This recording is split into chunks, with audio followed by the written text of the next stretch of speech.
अब जरा दो पात्रों को हम देखें। एक और महाभारत के सबसे बड़े पात्र हैं पितामह भीष्म, और एक और रामायण का एक छोटा पात्र है जटायु। एक के जीवन में धर्म की बहुत बड़ी उत्कृष्टता है और दूसरे के जीवन में कोई बड़ा धर्म नहीं है, क्योंकि ये मांस भक्षी पक्षी है जो मांस खाता है। तो धर्म की उत्कृष्टता कहां है? ये मांसाहारी है। लेकिन दोनों के जीवन में एक समान घटना घटी। दोनों के आंखों के सामने की स्त्री की लाज लूटी जा रही थी। अब आप विचार करना,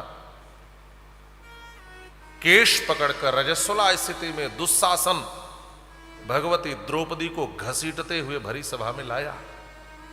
दुर्योधन अपने जांघ को उघाड़कर ताल देते हुए कहता है, भाई नग्न करके इसको मेरी गोद में बैठा दे।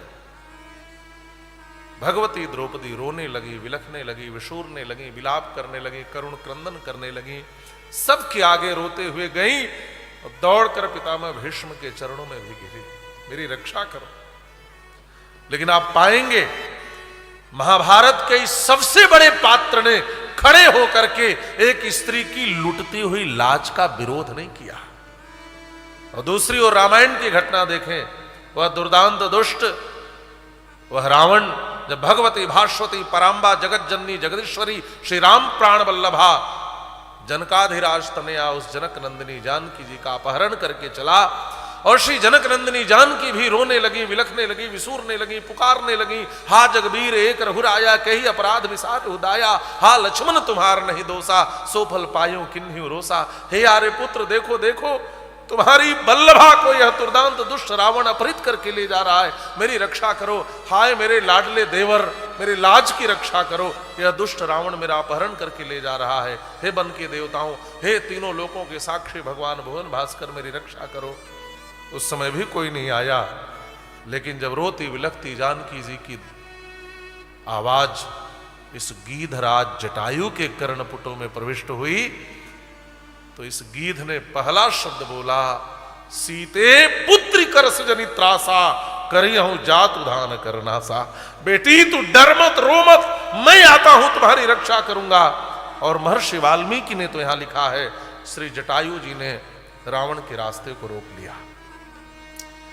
रावण निरादृत करते हुए आगे बढ़ा, दोबारा रोका, और जटायु जी ने कहा, रावण मैं जानता हूं तुमसे लड़ने में समर्थ नहीं हूं, मैं बूढ़ा हूं, तुम युवान हो, तुम रथ पर हो, मैं विरत हूं, तुमने जीवन में अनेक लड़ाइयां लड़ी है, मैंने कोई बड़ी लड़ाई नहीं लड़ी है, तुम्हें अनेक अस्त्र शस्त्रों का ज्ञान है, मेरे पास केवल नाखून और चोंच है।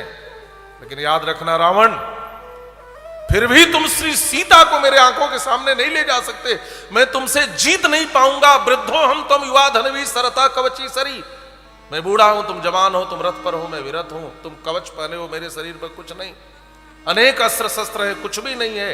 लेकिन यह भारतवर्ष है, भारत का बाप कितना भी बूढ़ा हो जाए, लेकिन उसकी आंखों के सामने कोई उसकी बेटी को हाथ नहीं लगा सकता।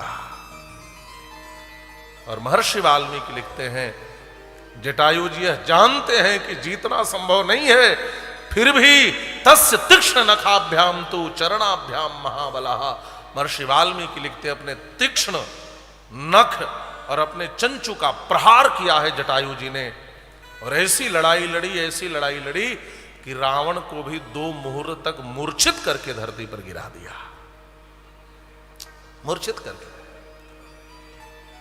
हमारे एक संत कहते थे कि जटायु जी चाहते तो कम से कम मूर्छित रावण की आंख तो फोड़ ही देते, अंधा हो जाता। लेकिन बाहर भारतवर्ष, यहां का पक्षी भी धर्म युद्ध में विश्वास करता है।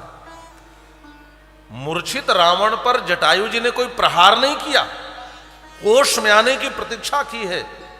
और जब रावण होश में आया तो समझ गया ये पक्षी साधारण नहीं है, और काटे से पंख गिरा खग धरणी सुमिर राम कर अद्भुत करणी। जटायु जी धरती पर गिरे। धरती पर गिरने का भाव मानो जटायु जी करे, हे मां धरती मुझे क्षमा करना, मैं तुम्हारी बेटी को बचा नहीं पाया, लेकिन मैंने लड़ाई लड़ी। रामायण के इतिहास की शिक्षा क्या है?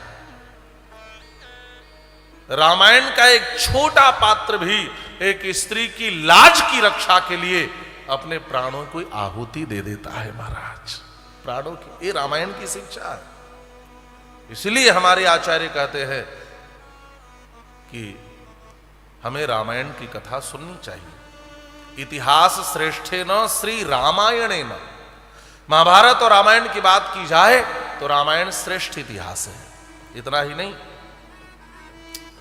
जब जानकी जी आगे बढ़ी तो 5 बंदर ऋष्यमुख पर्वत पर बैठे थे, वहां भी आवाज लगाई रक्षा करो, वो 5 देखते रह गए, रक्षा के लिए आगे नहीं आए। श्री जानकी जी का तात्पर्य था कि एक स्त्री की लाज की रक्षा के लिए एक पक्षी लड़ सकता है, तो तुम सब बंदर हो क्यों नहीं लड़ सकते? लेकिन ये देखते रह गए। तो जानकी जी ने अपने आभूषणों को उतार करके फेंका। कथा आपको विदित है। आभूषण फेंकने का तात्पर्य क्या है? जो एक स्त्री की लाज की रक्षा न कर सके उसे तो चूड़ियां पहनकर बैठ जाना चाहिए, ये तात्पर्य है। और दूसरा तात्पर्य क्या है? दूसरा तात्पर्य है कि यदि तुम सच में निर्बल हो, दुर्बल हो, एक स्त्री की लाज की रक्षा के लिए आगे नहीं आ सकते, तो मेरे इन आभूषणों को रखे रहना। एक दिन आर्य पुत्र श्री राम स्वयं चलकर तुम्हारे पास आएंगे और तुम्हें इतना सबल बनाएंगे, इतना बलशाली बनाएंगे कि तुम बंदर भी एक दिन इस दुनिया के सबसे शक्तिमान रावण से लड़ने में समर्थ हो जाओगे। मेरे आभूषणों को रखे रहना। और आप आगे पाएंगे, राम जी चाहते तो अयोध्या से सेना मंगा सकते थे कि नहीं, लेकिन राम जी इन बंदर, भालू, गोलांगुल और रीछों को लेकर के गए। और आप पाएंगे कि रामायण में एक स्त्री की लाज की रक्षा के लिए केवल पक्षी ही नहीं लड़ा, ये पशु भी लड़ रहे हैं, ये बंदर लड़ रहे हैं, ये गोलांगुल रीछ लड़ रहे हैं। यह रामायण श्रेष्ठ इतिहास है, जहां एक स्त्री के रक्षा के लिए मनुष्यों को तो छोड़ दें, पशु पक्षी भी इस कर्तव्य का और इस धर्म का पालन करते हैं।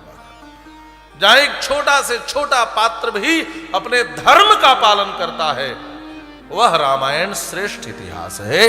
इसलिए हमें रामायण की कथा सुननी चाहिए।